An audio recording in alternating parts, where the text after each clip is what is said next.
A reportagem da TV Online Diário do Sertão irá conversar a partir de agora, aliás, uma honra ter em Cajazeiras o escritor Leonardo Boff. O senhor vindo para Cajazeiras participar de um congresso acadêmico da Faculdade de Santa Maria para debater justamente a ética. Eu gostaria que o senhor pudesse fazer uma explanação da sua expectativa de falar em ética nos tempos atuais. Talvez, bom, primeiro uma saudação a Cajazeiras, primeira vez que eu venho, mas conheço a fama de Cajazeiras como centro de estudos e a capital das rádios do Brasil, possivelmente. Mas talvez como nunca antes o tema da ética é atual, porque nós vivemos no mundo, mas especialmente no Brasil, uma profunda crise de ética. E quando falamos em crise de ética, é crise de valores. Porque a ética não trabalha com teorias, trabalha com práticas. Então as práticas, especialmente as práticas políticas no Brasil, são as mais antiéticas que nós tivemos na história.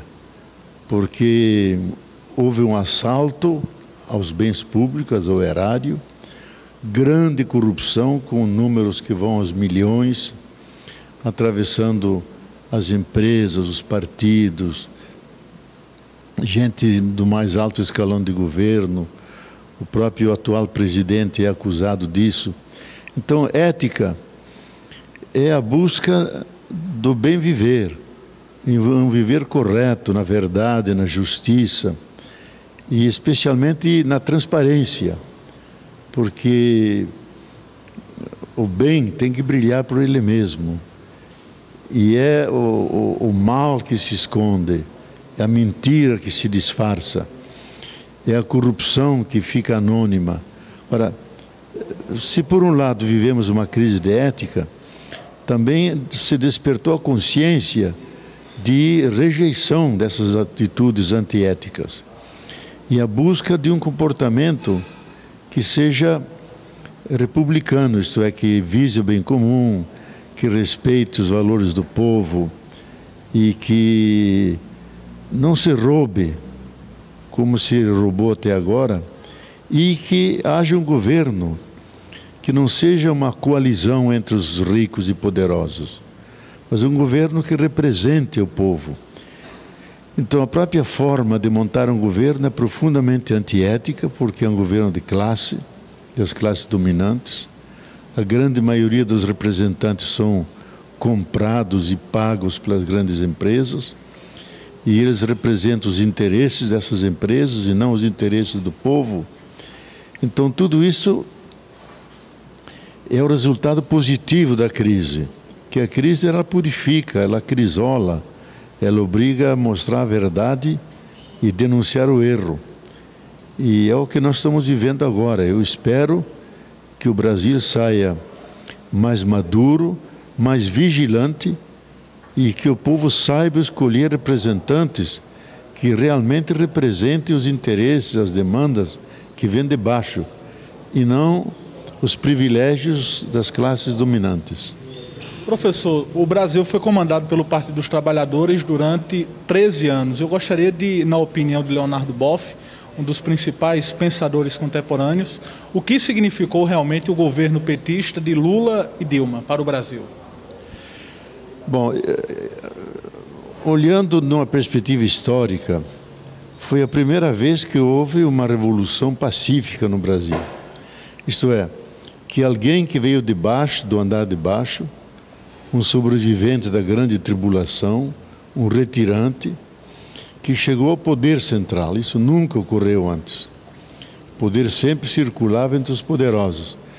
E ele conseguiu fazer políticas sociais e inclusão de 36 milhões de pessoas que nunca foram incluídas na sociedade.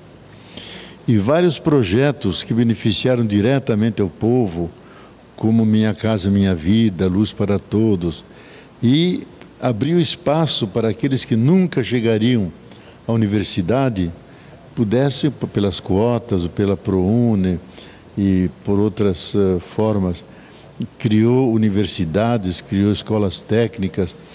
Então, houve uma mudança enorme, uma melhoria fantástica, que beneficiou milhões de pessoas. Isso é um lado. Por outro lado, essa maldita governabilidade que obriga ele a fazer um pacto com muitos partidos para poder governar. Mas o pacto é feito à base de negociatas.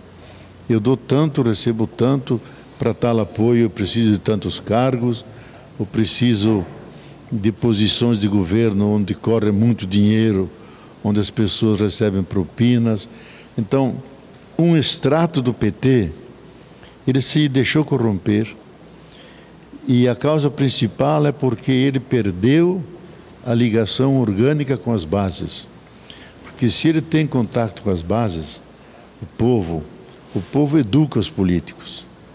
E o político, vendo a luta, o sacrifício do povo, se comove, representa soluções para ir ao encontro desses problemas.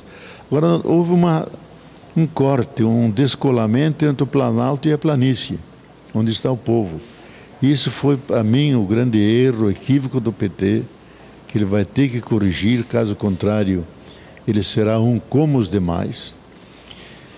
Mas nós não perdemos a esperança, porque não é fácil fazer uma mudança da magnitude que foi feita com o Lula e a Dilma, beneficiando esses milhões.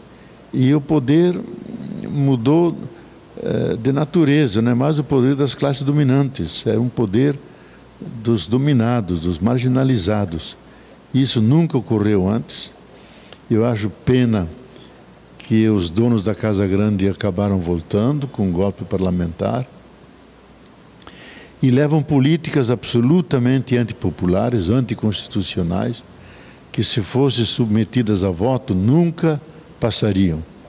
Mas como eles têm o poder, eles levam o projeto neoliberal com privatizações, diminuição do Estado, cortes de verbas que atingem a saúde, a educação, vão levar esse projeto até o final. Aí nós temos que resistir em benefício do povo, porque se trata não de uma política partidária, mas uma política de Estado, política que interessa a todos e não uma parte, que são os partidos.